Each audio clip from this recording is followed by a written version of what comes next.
Hello, guys, and welcome back to the Future of Film series on the Kamerastore YouTube. We are in a special location. We are in Hong Kong, and I have Gary from Mint here. You are lately known for the Rollei 35AF as let's say, the designer, creator, I guess all of it. Our goal today is to have a kind of podcasty conversation about the background of how Gary got here, how a new film camera actually exists in 2025 that is full frame, autofocus, has many of the bells and whistles that modern technology makes possible, but that didn't actually happen like in the era of film cameras when they were actually made. Then we'll also go a bit into kind of possible future or possible things in the future. But let's go first a bit back. When did you get excited about designing cameras? Yeah, well, thanks for having me today, Juho. Yes. I'm very excited about this conversation. Yeah. Well, this camera, it's actually not our first camera. Yeah. We've been designing cameras for a bit more than 10 years already. Actually, we started with instant cameras first. Yeah. If you've been following Mint, we've done the TL70, which is the twin lens instant camera, and then the RF70 and the TL70 Plus. So we've done a few cameras before, and even besides those newly built cameras, we also do the SLR 670, which is like a total upgrade of the Polaroid SX70, the most classic folding camera. Which one was first, your own products or the refurbishing? We started by refurbishing cameras first because that was the easiest. Yeah. And back then we didn't have so much knowledge about manufacturing own shutters. Yeah. And all the manufacturing, making the lens. Yeah. And all that really technical stuff. But step by step over these 10 years, we have gained enough knowledge to really make our own film camera this time, even with autofocus. Yeah. Just for clarification, we've done some products, obviously, at Kamerastore. We've done Rollei scanning tools, and we've done Santa films, even though these are like super simple products compared to anything that you guys have done, it's a very complex process to make multiple parts at the same time and time them correctly and so forth. So I toured the facilities a few days ago, and I was amazed of the complexity of designing a camera. When you first did the instant camera, what was that, a Kickstarter, or how did you do that? Yeah, well, first of all, I just want to emphasize that this is not my own project. It's really a team effort. Yeah. So our team has the company is around slightly around 20 people, like 18. Yeah. But and we have just like a handful of people who are dedicated, really devoted full time. Yeah. To making this happen. Yeah. So for that might sound like it's actually a very scrappy operation just to pull off such a big project. It's I would say the minimum people required to do to pull it off.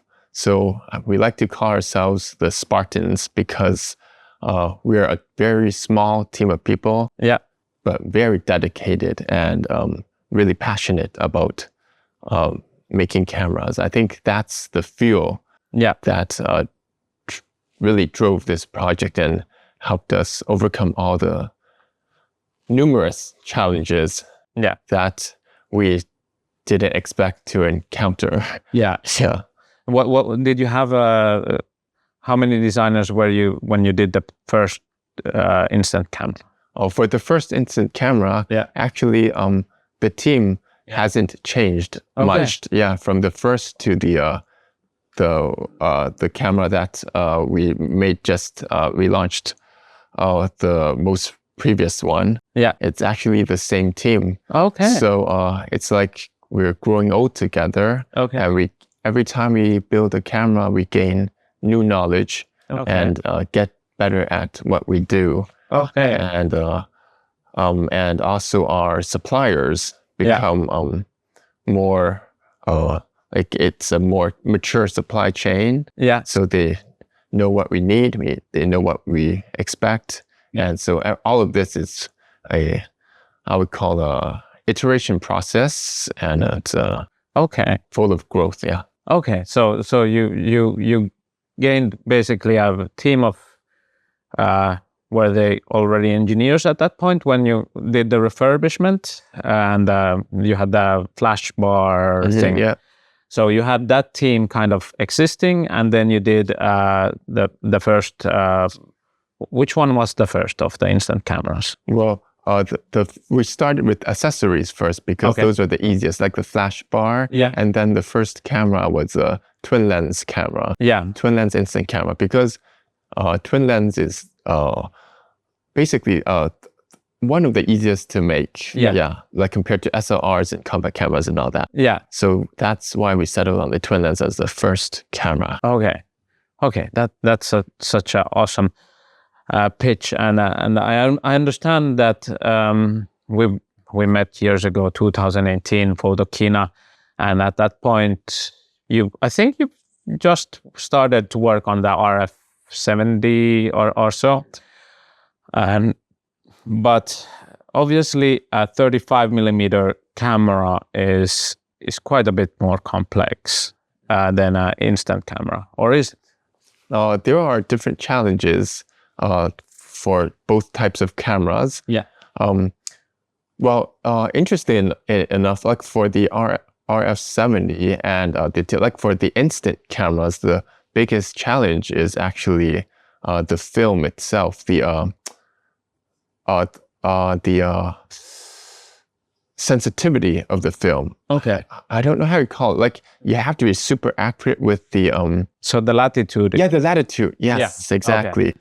We have to get it within 0.5 EVs. Otherwise, the whole film will get blown out.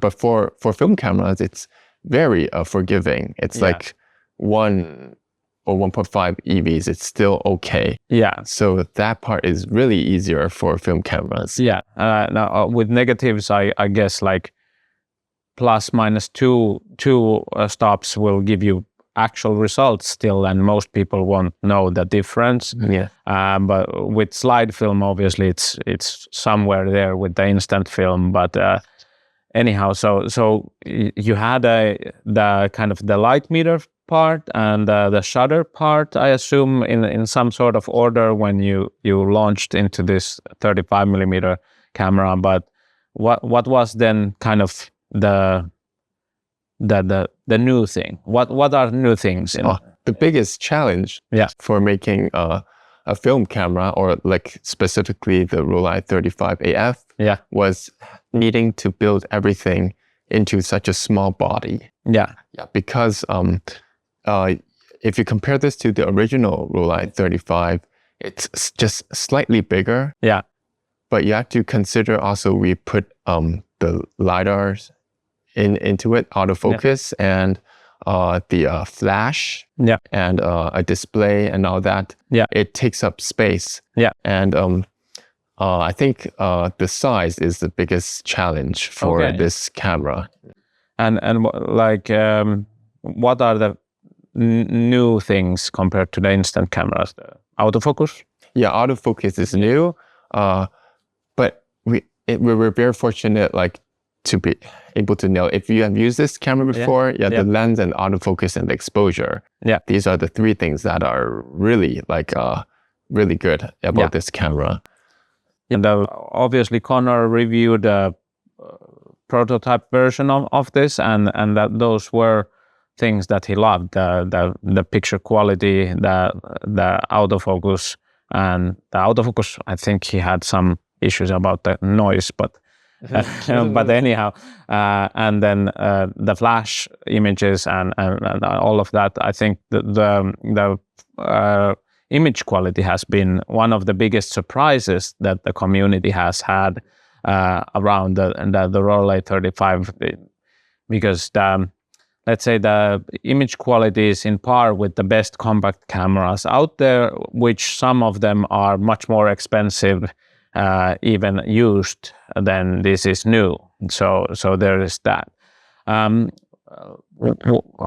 long did that process take to make a new film? Yeah, definitely. And I want to add a bit to why the image quality is so good in this camera is because we're so used to designing lenses for for the smallest, even Instax Mini is bigger than the 135, and we had to work with larger Instax wide frame. So the film format is way bigger than the 135. So it's like we competed in the NBA, and then we're now just going back to the college leagues. So it's much easier in that sense. So that's why we were able to do it so well. But referring to your question about how long it took, it took a little more than 4 to 5 years to actually, the idea started 4 to 5 years ago. And that was pre-COVID when we started. It was actually after I met you in Germany last time in Volcano 2. But then, nobody expected COVID to come. And so it's kind of slowed things down quite a lot. But then we still managed to pull it off in the end. Yeah. And I mean, I can imagine, you haven't had new products since in the or have you had any in the Instax world? There was one project that we did, because usually we have two to three projects at the same time. And it's a TL70 Plus. But then, besides that, I think 80% of all the whole company is just so focused on doing this one. Wow. So 80% of the company for 3 years. At least. So that's a huge undertaking and a huge risk at the same time, because obviously if it wouldn't have worked out, then we don't know what then. But so now we have it. Is the camera now shipping? Is it the same camera that shipped, let's say, when it came out? Well, this for this camera. So we're always making iterations and improvements on the camera, but you might not notice it right away, because it's always fixes in the software, and if we get feedback, some the cameras we shipped, there's a little bug there and there, so we'll patch it, in the in the internet world. We call it patches, right? We just patch and upgrade. So that's the same thing we're doing with the Rollei 35. So it's an ongoing process, always improving. Same with smartphones and cars. There's a constant team of people working behind the scenes to upgrade the camera. And if you didn't know, this is nothing new for the camera world. I don't remember the times that our mechanics have been very angry at some camera model that has 8 different iterations, even though the model's name stays the same, but the internals might be different, the even the way the spare parts are made, the materials of the spare parts. And that's basically because obviously cameras cannot be tested to infinity in factory conditions. So you have to let them out at some point. And then once they're out, then you get more feedback, or even with returns, maybe you get like you notice things that, okay, well, we need to improve how we do this in that sense. So it's been always going on with the camera world. Maybe not in digital camera world so much. I don't know so well, because obviously they put out a new one every year or so. But with this, it's not planned that you have to do a Rollei 35AF 2 next year, basically, or are you like planning on like iterating it from the inside, or changing the name? Like, will you have a Mark II? Oh, Mark II. Well, not in the near future for Mark II. Yeah. We're basically focused on improving the internals. Yeah. So the Mark II is just like internal changing technically, and like it might, like, probably from the day that it launched, we are already at Mark II, like, or someone could say. Yeah. See, like for the Polaroid XX70, I think it was introduced in 1972, 73, sometime there. And then if you look at the 1975 models, if you take it apart, it's very different. If you disassemble it and stuff. So this is how it works. And there's a lot of hardworking people behind the scenes that are actually making this work. There's 12 years of history, at least, into this cameras world, but like something sparked at some point for you. What was the point that you went like, okay, I'm a camera geek, or I'm interested in cameras?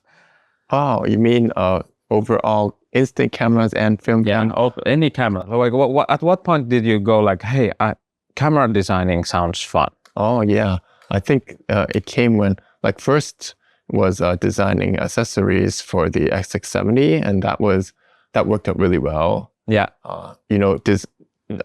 Well, first of all, there is no like a degree for camera design. Not that I know of. So we're all like generally trained engineers at the company, and what really excites engineers is a project that is challenging, but not too challenging. Like if you give them a very boring project, they'll be able to do it well, but they won't be super excited about it. But if it's too challenging, like suddenly we're looking for free energy, that wouldn't work either. So this making a camera, I think, is a sweet spot. Like I guess it's achievable. A sweet spot for you guys now, like the 35mm camera. But obviously in the beginning, that would have also been way too hard. I assume. At the beginning, maybe like accessories was a sweet spot, and then we kept going, knowing that it's doable. Just slightly impossible. But also achievable if we like endure. Long enough and just keep going. So that. Did you study like engineering or?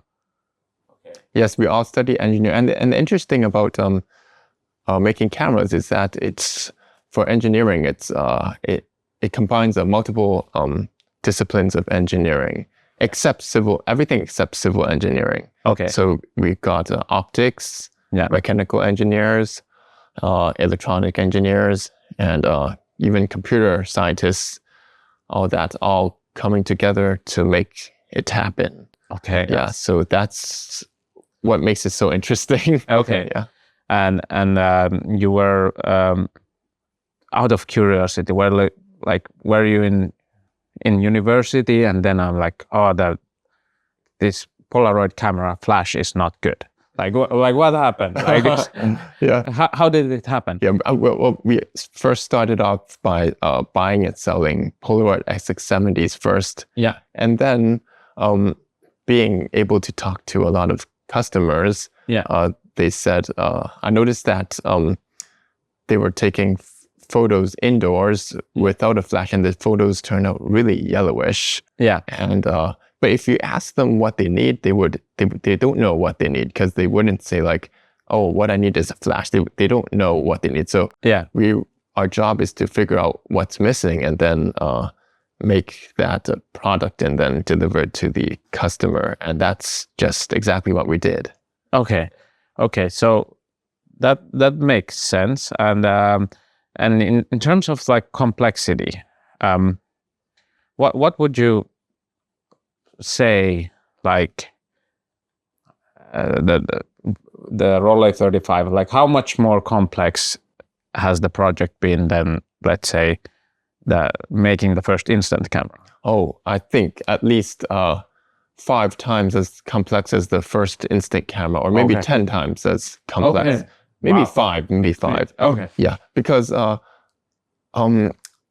like the number of components, the precision that is required, the compactness, like you have to make it small, and small means harder and more complex. Yeah. And the volume of the units we have to ship, all of this, they stack up.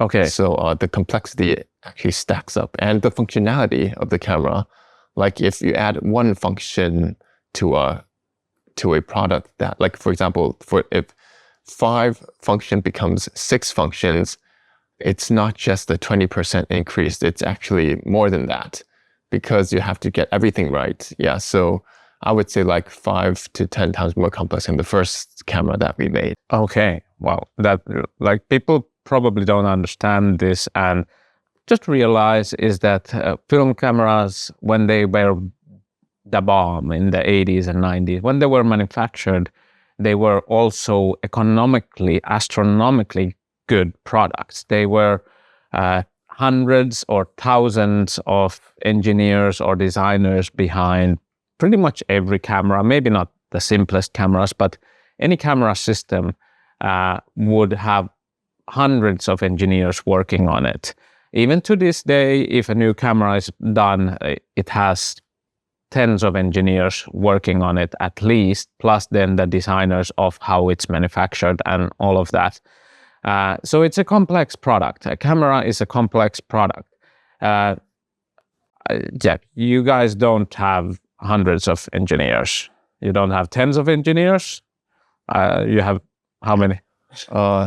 Like maybe just 5. 5? Yeah. We're like we work more like the Spartans. Yeah. Yeah. We're just, each one of us is just very good at what we do. Okay. And yeah, like you said, in the old days, all the top talents, like if you came out of engineering school, you might want to join one of the camera companies. Like nowadays, if you came out of engineering school, you might want to join like a chip company, or like a tech company or something. So the landscape has changed drastically over the years. Yeah. And we don't have the experience, like prior experience. People teach us how to make cameras. Yeah. But what we do have is the dedication, and we do have Google and internet and the supportive community. Yeah.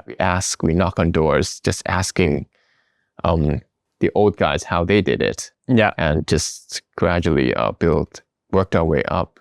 And I think the interesting thing today is we also have technology that enables, like a handful of people to do what was possible only with a whole building of people like 20 years ago. Yeah. Yeah. So technology has really helped us along the way. Yeah. And of course, like, let's say with the autofocus, you can use modules that exist for other purposes. Yes. So you don't have to like reinvent autofocus. That would have been annoying. Yeah. Yes. to say the least. But yeah, okay. So that's so basically 5 engineers, 3 years, and we have a film camera. And if you wouldn't have had the previous 10 years before that, then even that wouldn't have been enough. What is kind of like, most people never design a thing in their life like that sets manufacturing. So what takes so long time? Like what are the things like? Well, I think I like to use an analogy. Like people a lot of time think like a homemade pizza. Yeah. Is easy to make, right? Everybody's mom has at a point like made pizza and served to their kids. But it's very different when you're trying to make one pizza versus you're trying to make 1,000 of pizzas. Yeah. You have to design the pizza differently. You have to design the stove differently. You have to order the ingredients differently. You have to design a system of how to order all the ingredients and stuff like that. And you have to train a lot of people how to make those thousands of pizzas. Yeah. So I think that's one of the things that most people have a hard time wrapping their heads around. But fortunately, we understand the logistics and the complexity around this project. And that's one of the main things that people are a little bit blinded by. Yeah. So just like a ballpark, how many different items do you need to order or verify in a camera like this? Yeah. So we also have a team managing the whole supply chain. Okay. And that's like half of the work, actually, not just designing the camera, but also half of the work is like communicating with the suppliers, making sure the parts come are up to standard. Like if you're making 1,000 pizzas, you want the olive, like pepperoni pizza, you want the ham to be the same, all the ham to be the same, it tastes good, the saltiness has to be the same, the sweetness has to be the same. So we need to manage that part too, which is a big part of the work that we're doing. Obviously designing the pizza itself is very time consuming and it takes a lot of experience and capital to do. So it's like, do you know how many? Well, of course, suppliers. You know, how many suppliers? Not suppliers, but like how many screws, for example, are inside, or I don't know. The parts. A few hundred at least. Okay. Yeah, a few hundred. I haven't counted exactly, but if you include like the electronic parts, it may be like 800 to 1,000. I haven't counted exactly, and there are wires and screws and all these little small parts and the skin and glue and just everything you can think of. Yeah, it's not a simple thing to do. Yeah. I mean, it has therefore more parts than a normal house when you build a full house. Like, like of course, a house has bricks, but like, like 1,000 bricks. Yeah. But like different parts, even with all the kitchen utensils and everything, it still has in that small body more different parts that need to be correct. And how often can they fail? How often can it fail? Yeah, like if one screw is bad.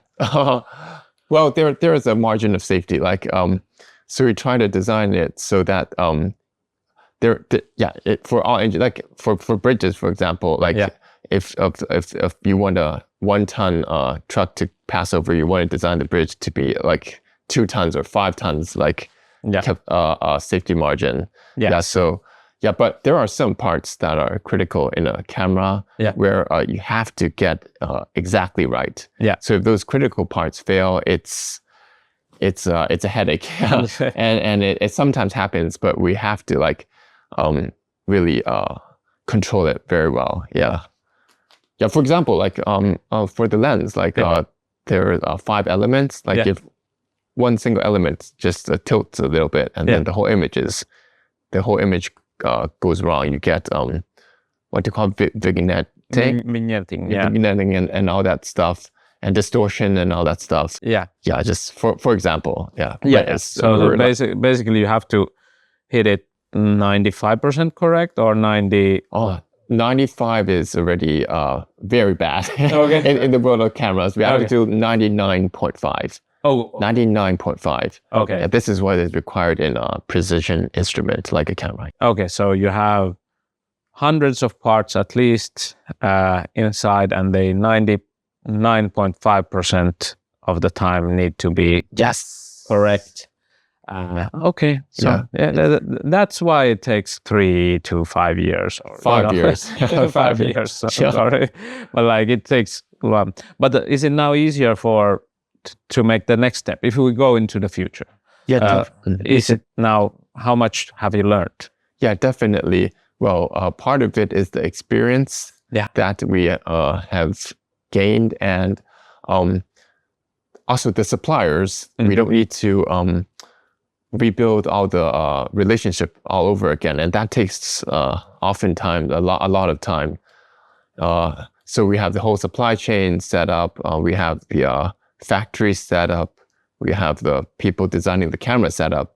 So the first camera is always the most difficult. And then when it comes to the second camera, I believe it would be much easier because all the infrastructure has already been built. Yeah. And as long as we don't like try to build like a super complex camera, like that would be much easier to build a second one, like close to this requirement. Okay.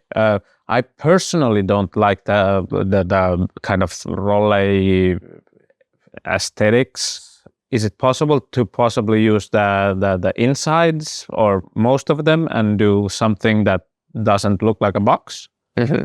Yeah, that's definitely possible, but it's a bit more work than just modular. Yeah, it's not really modular like Legos. It's not like that. Yeah. It's more you have to redesign the whole thing. Yeah. But what we can take from the old designs are like some proven like the shutters are proven to work, like the flash unit maybe, but we always have to like change the dimensions and the wirings and all that. So I would say like 20% less effort. Okay, that's still 80% effort. Yeah. Okay, but not like not like 50% less effort. It's more like 20% less effort. Okay. Yeah. Okay. Well, that's interesting. If we will see a mint compact camera that is looks different, like on a kind of personal level or an entrepreneur emotional level, how has it been? Kind of, it's in Finland we have this dumb saying that we go ass first up the tree, which kind of means that do something the really hard way around. Like if you go head up, it's easier to go up the tree than ass first. Ass first. Yeah. So okay. Maybe I should use another metaphor than the Finnish one, but okay. So with the film camera, you've done like way more complex product than kind of makes sense to do in terms of maybe economically, on an emotional level. Like, has it must have felt hard at some point.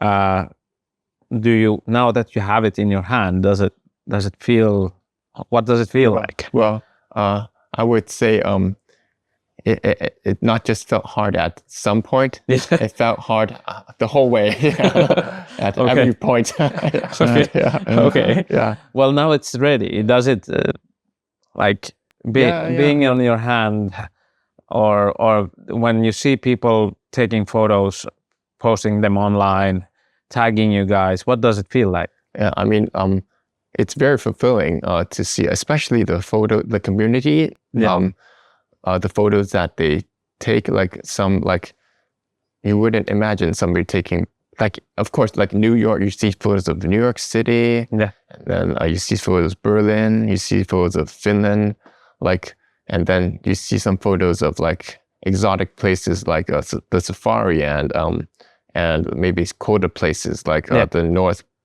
the Yucatan in Canada or something, and that really, it's like your product is available worldwide, and people are actually using it and taking good photos, creating good memories with it. I think the fulfillment is really, really great. Yeah, and I mean, like, it's when a product is unleashed, it lives its own life, like, and it creates its own things, and that's, I guess, the designer's nice part is that it will live for a long time.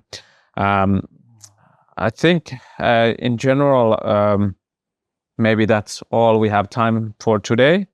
And definitely, you're welcome to come to Finland and hang out with us, and it was such a pleasure visiting Hong Kong. Thank you for taking the time to show me around the workshop, the factory, all of that, and then thank you for the interview. Thank you so much for having me, Juho. You have an email list? Yeah, we have a list, and we have Instagram page. Yeah, all the usual suspects. Yeah. Oh, we didn't even go into that. Obviously, selling cameras or manufacturing cameras, you could just have a factory somewhere and not go into selling, but you also do sell cameras, and you take care of that part of the supply chain, like the outside. Yeah, warranty and stuff, repairs and all that. Yeah, we're all used to that. Yeah, it's been 10 years already. Yeah, and so that's another level of complexity, let's say. Like, you're not just a factory or just a design office or of that, but you have also sales and all of that. So it's like you've taken quite a big challenge for yourself with this, but I'm so happy that we are at this point. The camera is here. We are ready in the world of there is a new full frame 35mm camera that focuses correctly, that has a flash, that this was a dream like 6-7 years ago. We were dreaming about this in a YouTube event like this, and now it's here, and it was an honor to interview you. And can I just take a moment to thank a Japan Camera Hunter? Yeah. It's because I read their article online. Yeah. And that's really triggered me to like consider this project seriously. Okay. He asked for a premium compact camera back then.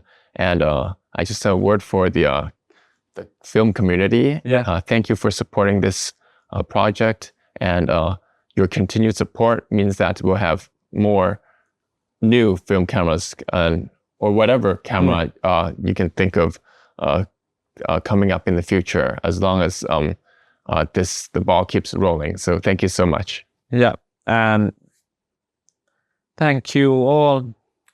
See you in the next one. See you. Bye-bye. Bye.